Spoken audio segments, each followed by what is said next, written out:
Brad Turner, welcome to An Actor Despairs. How are you doing, brother? Thank you. I'm great, man. It's great to have you on, man. I mean, you are an icon. I mean, you've directed over 300 episodes of television, 13 movies. I think is 13 correct?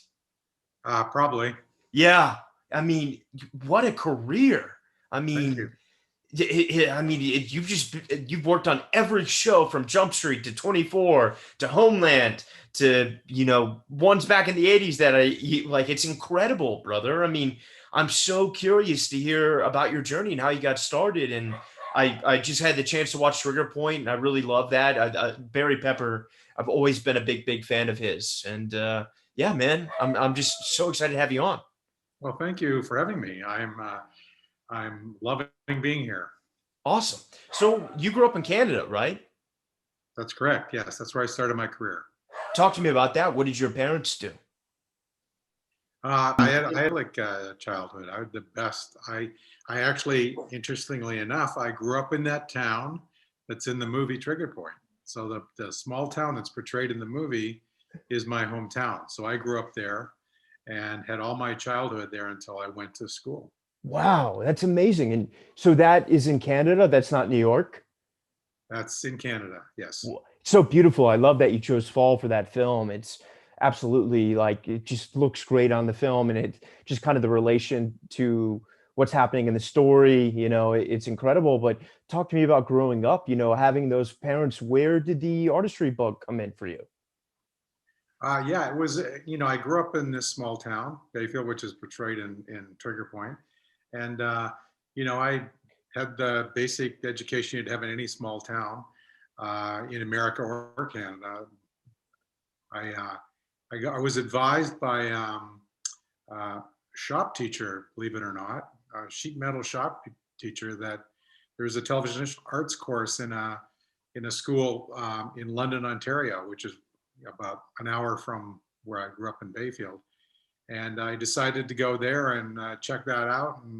And I thought it was for TV repair. I didn't realize it was actually a production No course. way. And Wow. I never looked back from that. I mean, basically, that was a turning point. Everybody has a turning point in their life.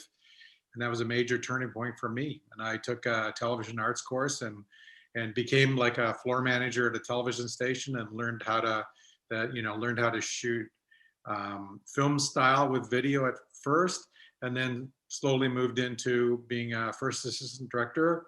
And then after I moved on, I did a show called SCTV as a first assistant director. I did a couple of iconic TV shows.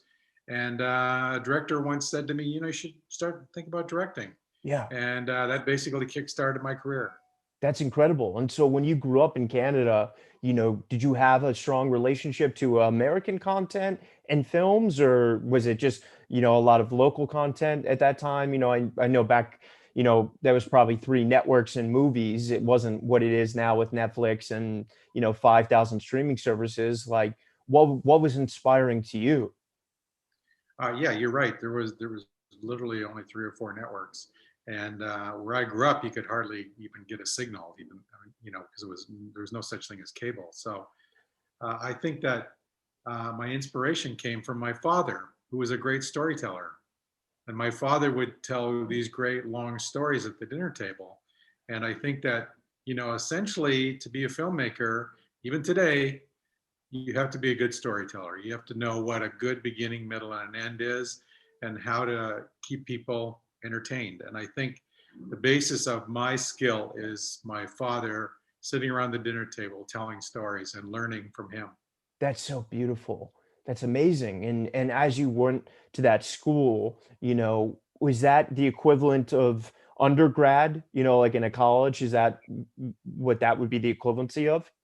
Yeah, the interesting thing is that I never went to college. I never took post-secondary school education. This was a high school course. Oh, it was a high school course. Yeah, which was Wow. really unusual. There was only two offered in the country, and I was in one of them. And I had already been accepted at a university, and I was about to go, and I got two jobs, full-time jobs, working in the industry. And when I went to meet the guidance people at the university, they said, you know what, our graduates aren't getting those job offers.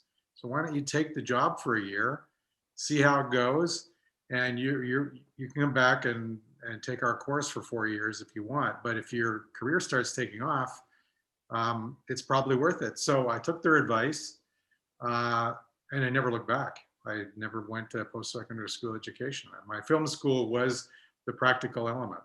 That is so beautiful. I love that. That's incredible. And while you were learning, did you have like a great mentor that was really helping you figure things out? Yeah, my two mentors were the people at this educational television station that was attached to the course at HB Beale Technical School in London, Ontario, Canada. And the two mentors were the guys that ran the educational television program, and they're the ones that gave me a full-time job after I graduated, right out of high school. So that was the job I was referring to earlier. Wow, that's amazing. And so when you did this, talk to me about like what the Canadian television and the projects you were working on landscape looked like. Was it mostly just, the ABC, NBC, CBS content, or, what was the Canadian broadcasting doing things? What was going on at this time? Yeah, I ended up starting with basically, the interesting thing about it was I was first AD and I was doing a lot of that American work.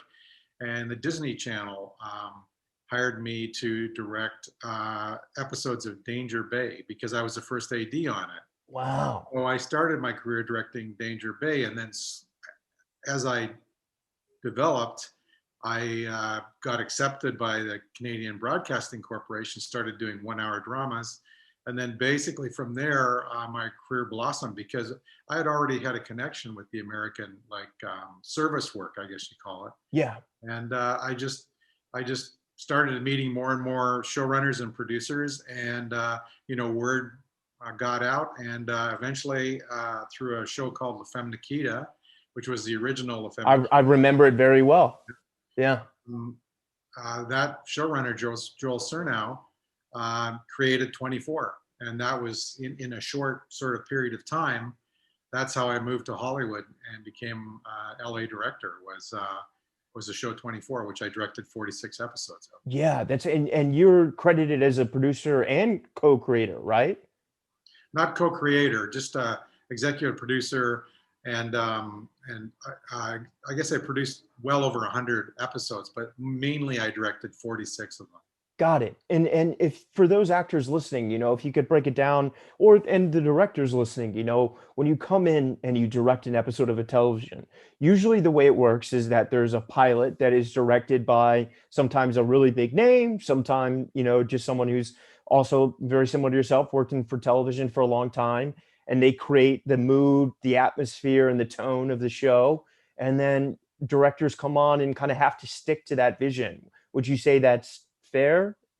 I think that's very fair. I think that it's really important. I mean, from a or from an actor's perspective, I would say that when you have they call us visiting directors who aren't attached to the show and are coming in just to do an episode. That director should focus, and I know I do this, focus entirely on the story of that episode. Yeah. And not get into who your character is and backstory and all that stuff. We just assume that that's all been done by the actor, and that's work that they've established with the pilot director or whoever, their showrunner or whoever's guiding them through the character structure. And what I do is I focus entirely on the story of that episode. So every episode will have its unique story, and I make sure that all of the characters stay on track to tell Yeah. that story the best they can. So that's kind of what, as an actor, you'd expect from a director coming in, is a fresh look. There may be some things visually you do that's a little more interesting and fresh, Yeah. but for the most part, what I've often said is that what I ask the showrunners for is 6 or 7 of their favorite episodes. Yeah. Watch those as a director, and then see, basically what was brought to those episodes, and do your own version of that. But at the Yeah. same time, focus entirely on the story of that episode, because every episode has its story. That's so beautiful. And I'm curious, when you started working on 24, I mean, that was I mean, God, I remember it so well. I mean, that show was the biggest show on the planet, like Kiefer and especially that first season, it was just felt like everyone was tuned in, and that was like the prime network time. What was it like to work on a show that was such a hit? Did you feel that while it was happening? Oh, absolutely. Uh, Season 5, we won the Emmy for Yeah, best, outstanding drama, right? and it's interesting. I think we're the last network show to win an Emmy for Wow. best drama. So it's really interesting to hold that record at this point, which is a dubious achievement, I think. But it's very interesting. We were so focused on what we were doing, and going back to my original, when I worked with the CBC in Canada, they very much depended on us to be filmmakers. Like we really didn't have a lot of people on set guiding us through the thing. The director was there making the episode, and that was the way it worked. And if I did a mini series, that was all my vision. The way we shot it, the way we established it, much like making a pilot. Yeah. And when I got on 24, it was one of the really unusual TV shows, especially at that level, that allowed me to be a filmmaker. Kiefer expected that from the directors. He expected to hear what we had to say. He relied on us to know whether it was working, whatever he was doing was working.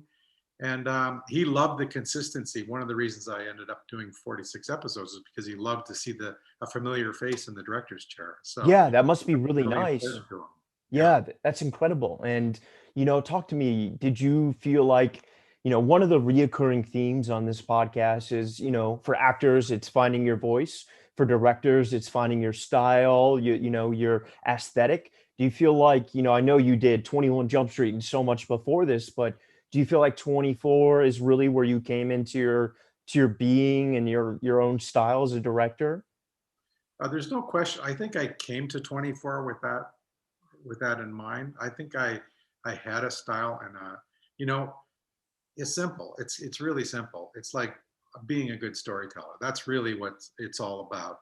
And if you can just pare it all down, because there's so much noise when it comes to making movies and TV shows. There's so much noise out there, but really ultimately you're folding back page one and you're starting to tell the story, and hopefully you will engage the audience right up to the end of the book. Yeah. That's really what it's all about. And I think that it's really important, I think, for actors and directors to recognize that the person playing the role is the character. The character can't be structured on something you think the character is. Yeah. You have to structure a character and let them be a storyteller, uh, based on who they are emotionally, physically, however you want to couch it. You have to be, you have to say that's the person playing the role. I mean, in the case of Barry Pepper played Nicholas Shaw. Yeah. He did a great job. Barry and I talked a lot about what his instincts were as a person to play this role. And I didn't get in his way, because the one thing a director has to be able to do is get out of the way of an actor. Yeah. Let the actor find the moment. We guide the story based on our characters. And our characters, if we see them as living human beings with their own traits and their own emotional levels, we can tell the story a lot easier, uh, just accepting that.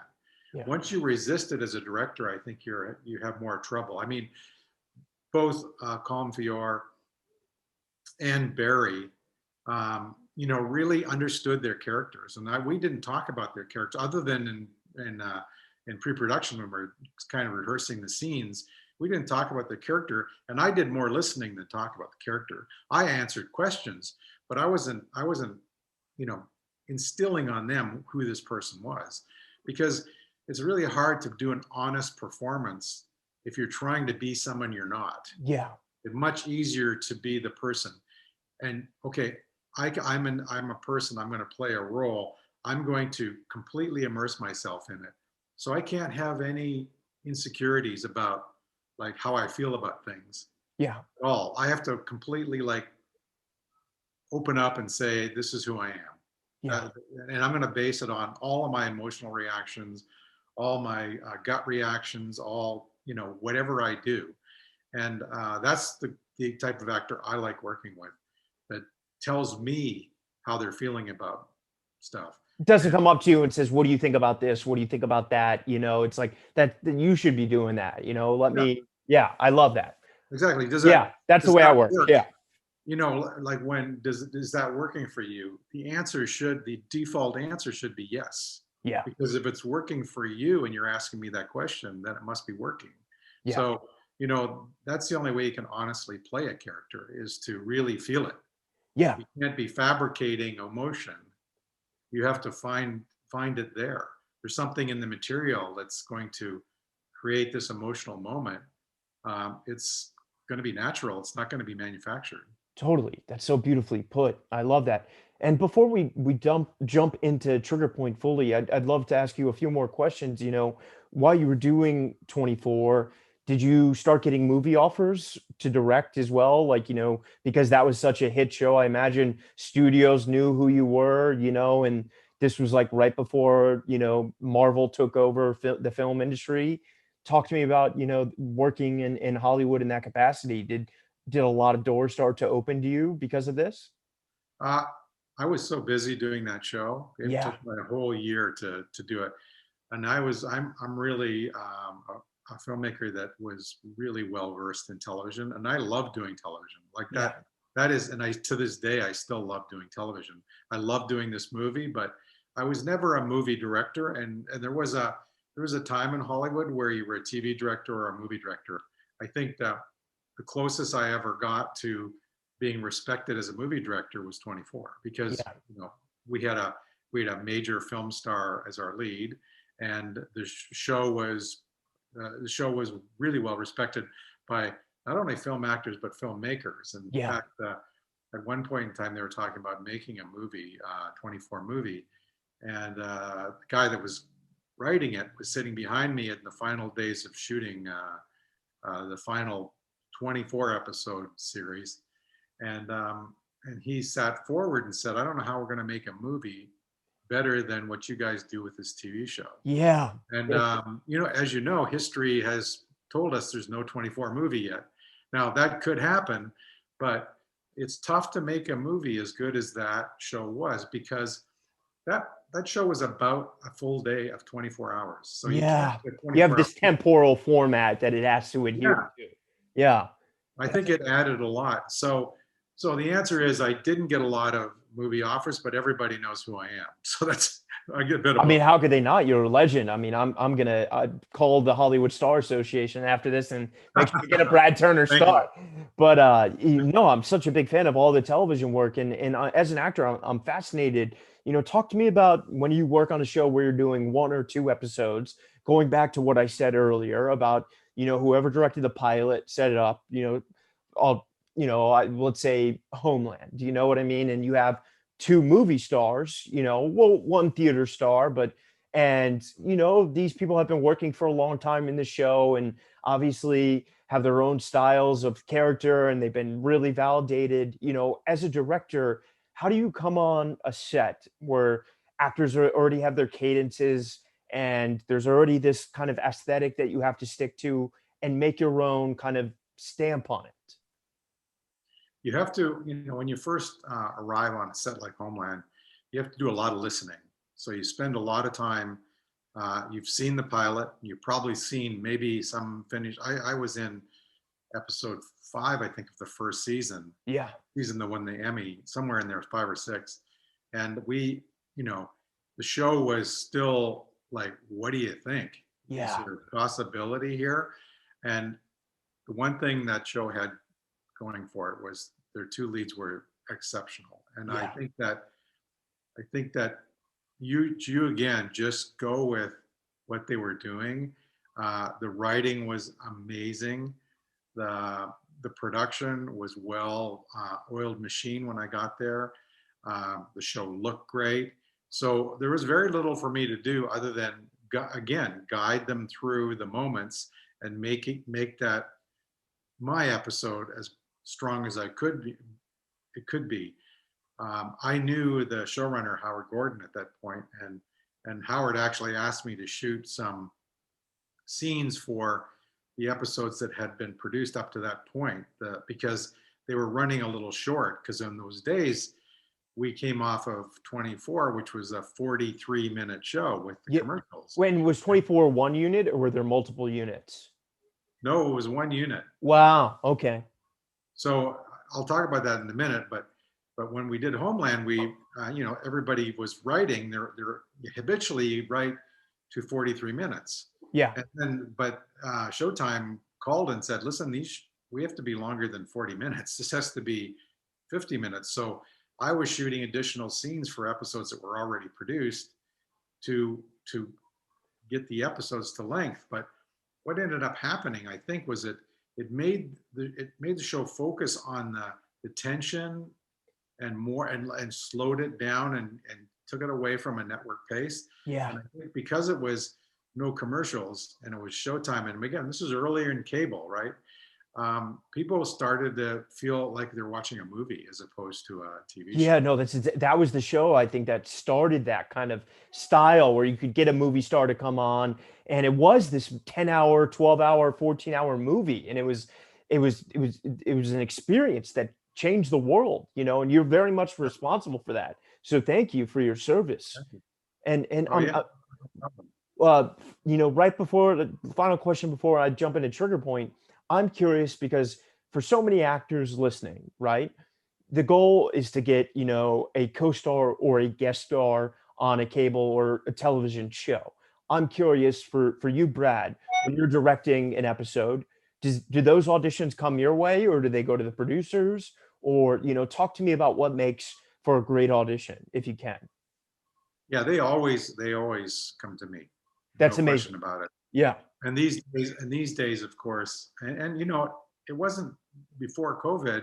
It was also true that we're getting a lot of auditions now on Zoom, or a lot of auditions on, I guess we used to call it tape, but now it's like video auditions. And I think it'll be more and more the case. So, the one thing I would say is that when you're auditioning and you're, unfortunately now in a void, you can't even meet the director and No, get I know. and that sort of stuff. Although I just did a session on Zoom, and it worked really well with the waiting rooms and bringing the actors in. And, oh, I had one of those recently. Yeah. It wasn't a callback. You had the first round? First round. And wow. then we did callbacks, but we did chemistry reads on Zoom, which was pretty cool. That's so cool. The most important thing is get your technical act together. Yeah. So you have decent lighting and decent sound, and learn how to use your camera and be able to cut out the opening and the end, nice and concise. And then from an acting point of view, don't be afraid to bring something to the role, because one of the things that I think that as a director, we're looking for something. Yeah. We're looking for just something that's a little different that will make notice. That's really it. And be as honest with your emotional range as you can. Be yourself. Don't take it personally if you don't get the call back or whatever. Yeah. It's 9 times out of 10. It's I don't know that, these 4, 5, 6 people were great. And then someone will chime in and say, we wanted a specific type. Claire Danes' eyes are blue. We needed green eyes in this. Yeah, whatever. Yeah. So it usually has nothing to do with what you're doing, but the way you get noticed is that it's a good, clean image. Yeah. You can hear it really clearly, and there's no fumbling around. But most importantly, you bring something to the character, and just bring something to the character, and do a few takes, and then be able to pick the best one and watch it yourself and be objective. It's like be your own director, so to speak. Yes. Yeah. Exactly. Yeah. That's amazing. Thank you for sharing that. I really appreciate that. And now let's talk Trigger Point. Talk to me about where did this begin? Because I love Barry Pepper. I've loved him for so long. When I was a kid, that the Mickey Mantle, you know, that project he did for HBO was just so incredible, and Saving Private Ryan. But you know, talk to me about your relationship with Barry and the script. Where did this all come together? I originally, Barry and I worked together on Outer Limits in Vancouver years and years ago. Well, when his career was just starting and mine was just starting, Yeah. and it was a memorable experience for me. I'd never forgotten about him since then, and not that I forget about actors, but you know, some actors just appear and they're so committed, and they're so that person that's what really I really respond to as a director, Yeah. is a person that comes in with such commitment to a role that they are that person. And it actually can kind of throw you off when, you know, you're commiserating with actors and they're having fun and all that stuff, and then one person just addresses you as the character. It's quite inspiring as a director to be Yeah. talking to the character as opposed to the actor playing the character. Totally. You make a mental note, I think, at least I do, about, wow, that I like that commitment, because every time I do a show that's not a continuing episodic show on an episodic series, I look for that commitment. That's what I look for in an actor, is to just commit. And Yeah. it's like, um, it's not just knowing the lines, it's committing to like every bit of the character. And one of the things I probably learned from Kiefer, the biggest thing I learned from Kiefer, was that I could never read a script and say, well, Kiefer's not going to like that, or Kiefer's going to like this. It was, his commitment was so strong that he would normally take whatever was written on a page and make it work somehow, even though I may respond to it and like, ooh, that's going to be tough to do. Yeah. He will make it work. And it's because you're committed. And I think the best way to play a character is to think to the word commitment. So Yeah. if you're reading a scene as an actor and you go, this is kind of like seems silly to me, forget silly, just commit to it. It won't be silly if you commit to it. And both Barry Pepper and Colin Feore committed to everything in this movie, and it made a huge difference to the quality of the movie. Yeah, And then, they played off each other so beautifully. And it's cool to get to watch actors spar like that, you know? yeah, and it'll make any scene work, because you're looking for things in a scene. If Yeah. you're committed to it, you're looking to, you know, I don't mind an actor saying I can make this work. I don't mind that, because that's not a negative thing on the Yeah. script. It's basically saying I can commit to this and I'll make it work. Yeah. And you know, 9 times out of 10, my note to an actor, if a scene isn't working, is, you know what? Don't doubt it. Yeah. Commit to it. Yeah. Don't Go judge go it. all the way. Commit to it. Yeah, exactly. Yeah. Yeah. That's really what it comes down to. And to an actor, everyone in this movie is committed to the roles they're playing. Yeah. And that you can tell when you watch the movie that there's nobody acting in this movie. They're committed to the role. Yeah, that's incredible. And tell me, how did the script come your way? I mean, with the legacy that you have, brother, I'm sure there was no shortage of scripts that people wanted you to direct. You know, talk to me about, well, what about Trigger Point interested you? You know, was it a mixture of knowing Barry and finding something for both of you, or something you wanted? You know, talk to me. Well, David Ozer, who runs Landmark, the studio, approached me and the writer, Michael Vickerman, introduced us and said, how would you guys like to make an action movie together? And I said, well, if Michael writes it, I'll direct it. Yeah. And so it started with a one-page outline. And then I gave some notes on it and started to think about how it would manifest itself. And Michael went off and did a 15-page outline. Wow. And then we gave more notes, and then it turned into a script. And you know, as you're doing this, you see the actors, and Barry was, you know, one of the first actors I thought about be perfect for, because Yeah. we're looking for that Taken kind of moment, you know, Tough that guy, real, John Wick, you know. yeah, John Yeah. Wick, Yeah. and and as we developed it, and Barry gave some notes on the script, and we moved forward. it sort of developed in that regard. It was a from the very beginning I was involved, so that's why it turned out to be the movie it is. Wow, that's amazing. So you, I mean, I don't correct me if I'm wrong, but you sort of helped co-write it in a way. Yeah, I'd Yeah. say, you know, you know what it is? It's authoring a movie. Yeah. Okay. There's, Got it. there's writing a movie, Yeah. and there's author writing. I think Michael Vickerman authored the movie, and I co-authored the movie because I did the visual treatment. I supplied the characters for his story, Yeah. and I guided them in a way that made it interesting. That everything was interesting. The action was a lot more interesting. We were, when I approach action, I always approach action based on the location. So I try to make the action work with again great storytelling based on the location, as opposed to trying to shoehorn a script into an action sequence. Yeah. A location that may not completely fit, you have to do a little bit of authoring to make the action sequence work for the location so that it looks, organic. Yeah. That's beautiful. And tell me, from when you guys did the treatment to the final draft, how long was that? It was interrupted by COVID. Oh, wow. So this started before COVID. Yes, it was before Okay. COVID, and it was interrupted. We had prepped the movie, I think in late 2019, and COVID basically stalled it for about a year. So we got into the fall 2020. Wow. So you were able to shoot this during COVID? We shot after the first wave. We shot it. Yes. How did that feel? I mean, how did that energy affect the project at all, especially with locations and interiors or, you know, I mean, I know sets are controlled environments, but obviously these are crazy times we're living in. Well, it's interesting. COVID didn't affect it creatively at all. Oh, In fact, beautiful. there are two advantages I had.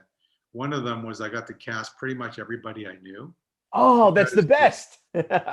Basically, I went down my list of great actors I'd worked with and sort of handpicked them because of obviously we weren't doing in-person auditions or anything like that. And interestingly enough, we never did do a studio shoot. This was all practical locations. So Wow. we had great producers that put it together, and we were all tested and all masked up, and pretty good. It doesn't feel like it was affected at all by COVID. I didn't even know it was shot during COVID. I mean, not that I would, but I thought it was incredible. And talk to me, does the production process then for something like this, does it become a little bit longer because of crew and how many people can fit, or was that not affected at all? That wasn't affected at all, but it costs a little more because you have to pay for testing and all of the protective gear and all that stuff. So, when we talk about the money going on the screen, it took a little bit away, but I don't think the film suffered at all. No, me either. I loved it. It was incredible. And all these locations, were they the same ones that you had in mind before production? I always wanted to shoot the small town as my hometown. Yeah, I love that small So town. that was always the case, and pretty much all of the other locations. There was one. I would say, I'm trying to think back. I think it's pretty much all the same locations we picked the first time around. Yeah. And so that the bookstore and the diner, are those real places in your hometown? Yes. That's so beautiful. You don't see that, it's a tough time for businesses in this world, but that I love seeing that. And I grew up close to Williamsburg, Virginia, where there's a very small town there. So that's incredible. And talk to me about, shooting in the fall, because I thought it just reflected the story so well because fall deals with death and rebirth, and there's a lot of that in the script. Was that, did just because that pocket opened, is that why fall happened, or was fall always the idea? It was always meant to be fall or winter, Wow. and it fell into the fall, but it was perfect because of all the hardwood maple trees in the area. Of course, all the spring color or the fall colors were out, and it was perfect. I mean, it was perfectly positioned, and the best part was we shot it in a very short length of time, so pretty much consistent in terms of the fall colors and stuff. But this was the first film ever, or television show or anything, to be shot in my hometown of Bayfield. So No way. we were, Hometown hero. yeah, we actually had we had full cooperation, and the town was fantastic. And the best part was it was fall, so the two busiest months in Bayfield, because it's right on the shore of Lake Huron, Yeah. is the summer months, July and August. So this was in October, so it was perfect timing. Oh, is Lake Huron the beautiful final scene? Oh, that was so beautiful, man. I love that scene. Talk to me about the voice of Nicholas, because I know Barry's voice well, and I'm not saying he went and did something crazy, but he made a really distinct choice about how to play that character, because the character is damaged. I don't think that's a spoiler, but or is dealing with some trauma, and trying to, was that something that you guys worked on together, or was that the thing that he just brought and made a commitment choice? Well, like I said earlier, it's important that the actor brings something to the role. Yeah. And I think that was an internal study that he did on his own. And again, I'm not a person that would question that. And I think that yes, to answer your question, it is the commitment to the role. But the most important thing was we were writing an action thriller, and it turned into a revenge thriller. And as a revenge thriller, it's interesting because it's open-ended. Things are discovered in the movie that and resolved, but not fully resolved. Yeah. That's what Are there sequel plans? I hope so. Me too. We at one point in time we're talking about 3 movies, and That's what it felt like to me. Yeah, as the viewer.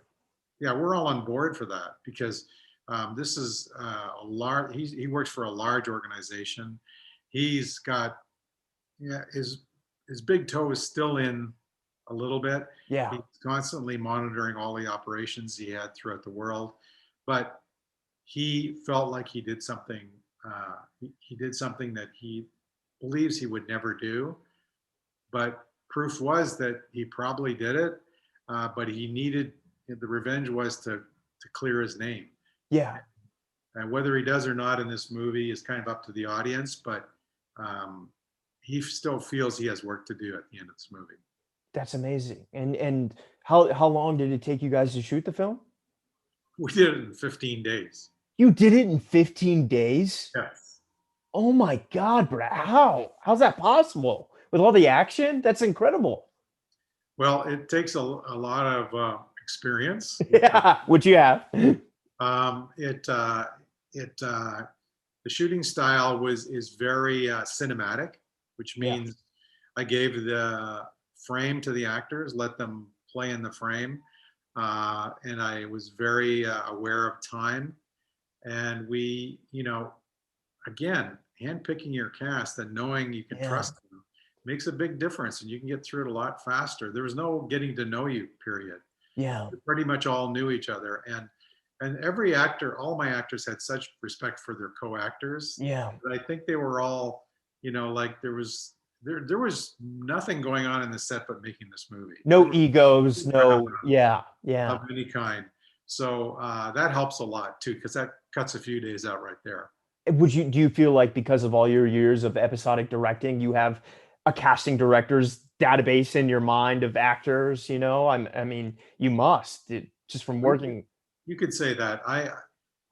It's interesting. I will be working on a project like this, and someone will say, well, who would you think for this role? And I'm like, I have to think about it. But once I always, when I'm working with a casting director, I always say, can you just send me a list of your thoughts and Yeah. who's available?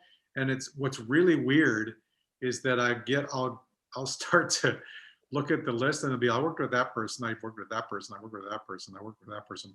And I'm like, all of a sudden, again, because I don't have preconceived notions of who's playing a role, because, this film changed when certain people took the roles, because I can't just presume anybody's going to take a role. I have to talk to them about it and work through it, and not talk them into it, but say, this is who the character was.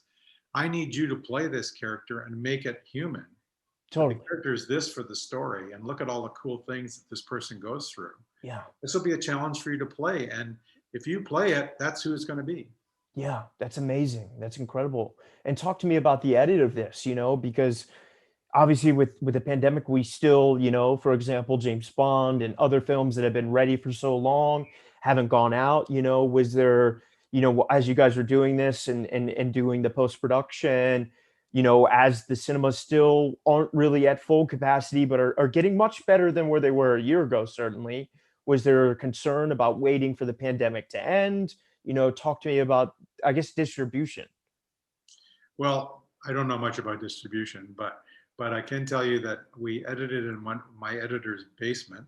Wow. We put the movie together there, and Dave Thompson, he did a fantastic job. He actually cut the pilot of 24. Oh, wow. It's a fantastic All in the guy. family. I love it. Yes, and a really good friend. And we pretty much made the movie. Directors say you make the movie once when you write it, you make the movie once when you shoot it, and then you make it again when you cut it together. And that was true in this case. Yeah. And so we made the movie there. In terms of finishing it, Company 3 Deluxe in Toronto basically did all the finishing, and we did it all on Zoom. In fact, Wow. I sat in my home theater that I have in my house, and we basically did all the color sessions. We did all the mixing and everything remotely. That's incredible. So I didn't have to leave my house to do all of that, and we put together the movie together based on that input. And Yeah. I learned my lesson. I can do it remote now. I mean, as long as you have the technology, you can do it remote. They sent me a link to a protected link, and I saw it at full quality in my basement on my TV there, and we did it. I think we ended up making a great movie. But I agree. in terms of distribution, I'm just happy it's in the theaters it's in. Yeah. I'm happy that somebody's going to get a chance to sit and watch in the theater. But the video on demand is going to be great too. Well, that's the game changer, Yeah, it totally Yeah. is. Yeah. Yeah. That's incredible. And going off what you just said, I'm curious, do you think now, because like we're kind of seeing this in corporations that people are working from home, do you feel like some of these things in the entertainment business will stay? For example, like this we probably do in person normally, like that editing would be, coloring, you want to be there. Do you feel comfortable, I guess, with where the technology is at and what you can do? It really worked in this case, and I think that in a lot of ways, I did a little bit of editing on this, but mostly I went to Dave's place because we're friends and we were both tested. So we went and worked one-on-one. And that, I think when you're editing, you're going to have to do one-on-one. Yeah. But when it comes to like, we did our sound, color, and spotting sessions. We did remotely. But what happened was when Dave and I got the picture locked, we went to Company 3 Deluxe in Toronto, and we actually did a screening of the film with the temp soundtrack and everything for everybody, the composer, the colorist, the sound mixer. And I did a screening of it in its roughest form, not roughest form, but in its form, locked picture, and then had a quick little chat. And we were all physically distanced, and we had masks on. And so we watched the film with temp effects and all that stuff. So I was able to like meet everybody and at least say this is what we're doing. And it was at the low part of the first spike of the pandemic. So Okay. it was allowed. We didn't do it, secretly. But I think you need that. Yeah. You need to sort of see people's reaction to the film and see if it's working. And then you can do your, color correction. Even the mix we did in my 5.1 theater in my house. Yeah. So the mix is great, and the music's fantastic. There is a soundtrack album being released as well at the same time. Where can people check that out? That's going to be at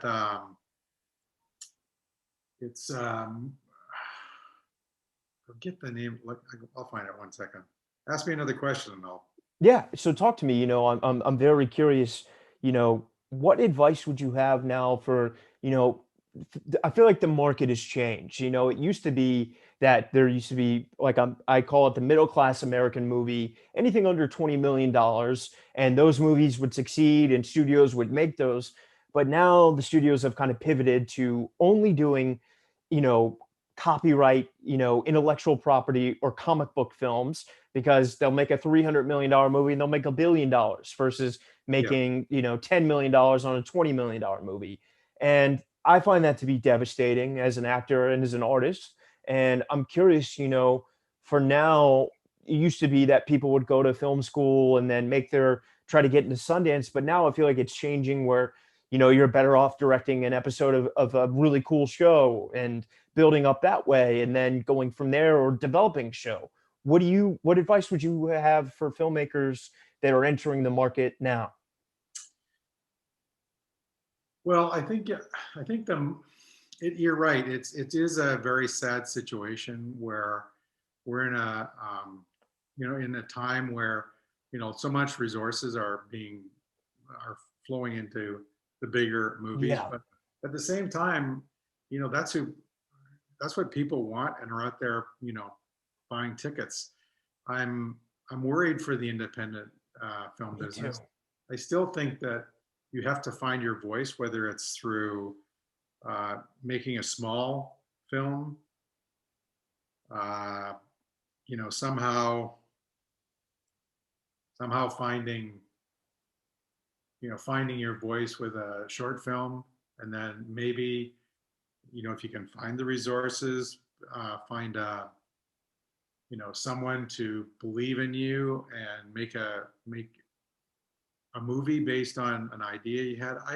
It's hard now, but I think, yeah, television has really replaced the independent film. That's what I was getting to. Do you think that Yeah. is the new independent cinema, and that is the medium now that has the most power? I think, at least. The score is being released on at a place called Movie Score Media. Amazing. It's all one word, Movie Score Media. That's where the soundtrack's being. Awesome. I will hyperlink it right here so everyone can check That'd it be out. great. Yeah, Movie Source Media.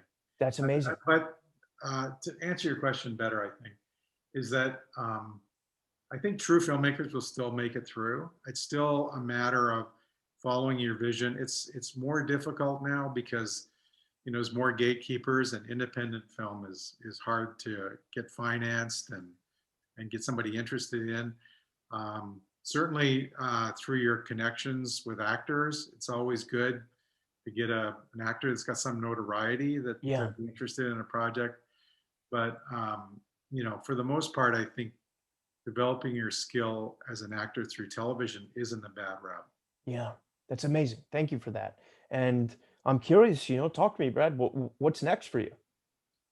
Well, we're developing with Landmark, the same studio that made the movies. We're developing a TV series called Safe Haven. Okay, It's pretty cool. cool. It's about a young woman who uh, has two worlds. She appears at the beginning of the movie in a coma, laying in bed, and we explore her second subconscious, which is the world she's creating in her mind, and at the same time dealing with the real world. And in both cases, people are manipulating and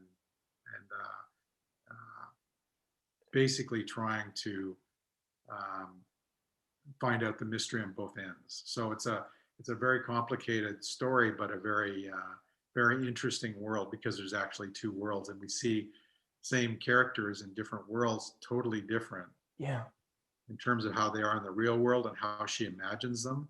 So it's a great character exploration. that's amazing. And how far along is that? Is it still in the writing, or is it in development? The scripts are written, and we're talking about going into production in Amazing. September. And the reason we're not shooting it right now is because basically of COVID, and like Yeah. the you know the on a TV series it's even more difficult because there's some more chances, more people coming in, there's more chances.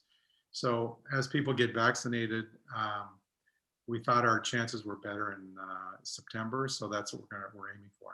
That's beautiful. And talk to me about Sugar Point 2 and 3. Is that something that's, in the periphery of happening, or you have to wait till this one comes out and then go from here, because as you said, the ending is very much open to the audience, and I'd love to see the story continue. Yeah, I think we got the audience a good, nice, complete movie. Yeah, no, for sure. And then, and the journey was cool and has a beginning, middle, and an end, but it's got a great, as they say in theater, a second curtain. Yeah. And the second curtain, I think, informs where we can go from here. And it's okay. It's an entertaining second curtain, and it does resolve an issue in the movie, which is all cool. So it all works as its own movie.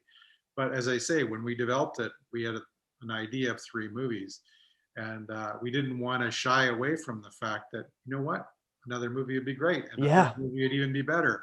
So the plan is to get your listeners, Everyone listening right now, we're to gonna go. the movie theater or video on demand, get the movie, watch it, enjoy it, comment on it, and we will make another one. But it's interesting. It's the same as television. It's up to the viewer. I mean, nobody can say, okay, this episode or this episodic series is going to go 3 years. Yeah. No, we do 1 year Yeah. on a wish and a prayer, and hopefully the audience is going to make the decision for us to go 3 years. Same thing with movies. The audience really is in the driver's seat, and it's, if you enjoy the movie, tell your friends. Ladies and gentlemen, the link is right here. I want you to check out Brad Turner's movie, Trigger Point, starring Barry Pepper. It is incredible. Please leave comments, reviews, IMDb 5 stars or 10 stars on IMDb. It's incredible. But, Brad, final few questions for you. I'm so grateful for you being on here. I know you had this film during the pandemic, but talk to me. What's kept you inspired? What's kept me inspired? My dear old dad, who's passed away many years ago. I'm so sorry. I love telling these stories. It's just great. And I think that, what I learned from the business was the visual storytelling. Yeah. And what I learned from him was the voice. And I think that the idea I'm a photographer as well, so imagery is important.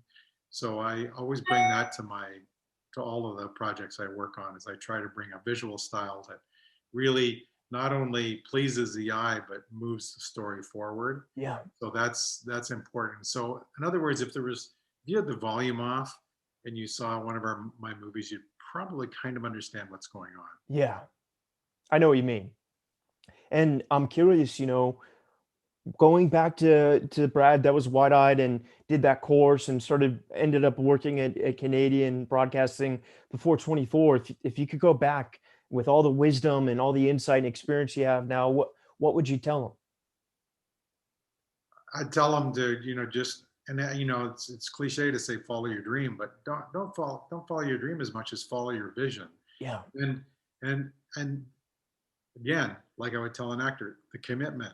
You commit to it, and you seek every opportunity, and every task that you are burdened with, follow through and make it as good as you can. And everybody will be successful in life if they follow through on every single task they're asked to do. Yeah. It's a really simple formula. Show up on time and follow through on every task, and you'll be successful. Amazing. Brad Turner, from the bottom of my heart, it meant so much, and it means everything to me for you opening up and giving back. And if that television show goes, I'd love to audition for you one day and learn from the best. And you're an incredible visionary, and I look forward to all that's to come. Well, thank you, Ryan. That's very nice, very kind. Yeah, so much love, brother. Awesome.